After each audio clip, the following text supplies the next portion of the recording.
This actor is up for an Oscar. You'll recognize him if you saw Oppenheimer, but he's kind of a mystery. So who is Cillian Murphy and how did he get his start? Cillian was born in the Irish town of Douglas Cork in 1976. He fell in love with music before he did acting. In the 90s, he was the lead singer of a Frank Zappa-inspired jazz funk band called the Sons of Mr. Green Jeans. People of our age and stuff are beginning to appreciate musicianship. The band was actually pretty popular, and they were offered a 5-album deal.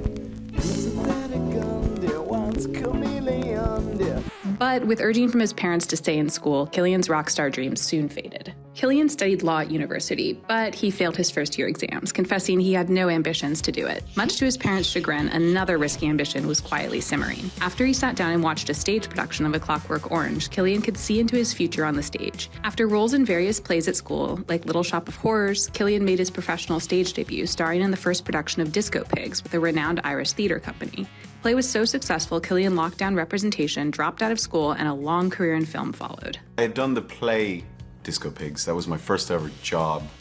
And then 3 years later, they made a movie of the play, and I played that character. Cillian and his icy blue eyes got their big break on the silver screen in Danny Boyle's 2002 zombie thriller, 28 Days Later. And just buckets and gallons of spewy bile and edible vomit and all sorts of different variations on blood. But you become immune to it. I mean, you know, you'll be sitting down having your lunch, head to foot. And After the success of the film, he was getting calls from all over Tinseltown, and perhaps more importantly, Cillian said, people began to pronounce my name correctly, which is Kill-E-N, by the way. 2005 was a big year for the actor, who locked down memorable roles in Wes Craven's psychological thriller Red Eye and the first of Chris Nolan's 3 Batman films. He originally auditioned for the role of Batman, but ended up playing the Scarecrow. It was obvious that Christian Bale was going to be Batman, but I did get to, I think it was the Val Kilmer suit I tried on, which they had to adjust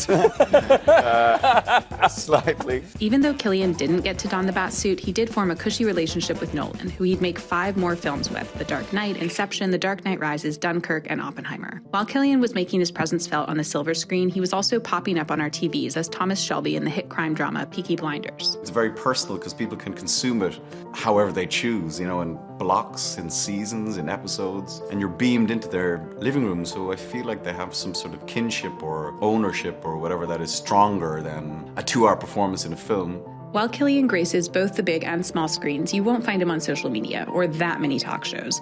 He really prioritizes his craft over being a celebrity. I don't really partake, I don't go out, I'm just at home mostly or with my friends, unless I have a film to promote, he told Rolling Stone, always trying to avoid the spotlight. Now, as the anticipation builds toward Hollywood's biggest night, with Cillian's mesmerizing portrayal in Oppenheimer at the forefront, the spotlight might be unavoidable if he takes home an Oscar.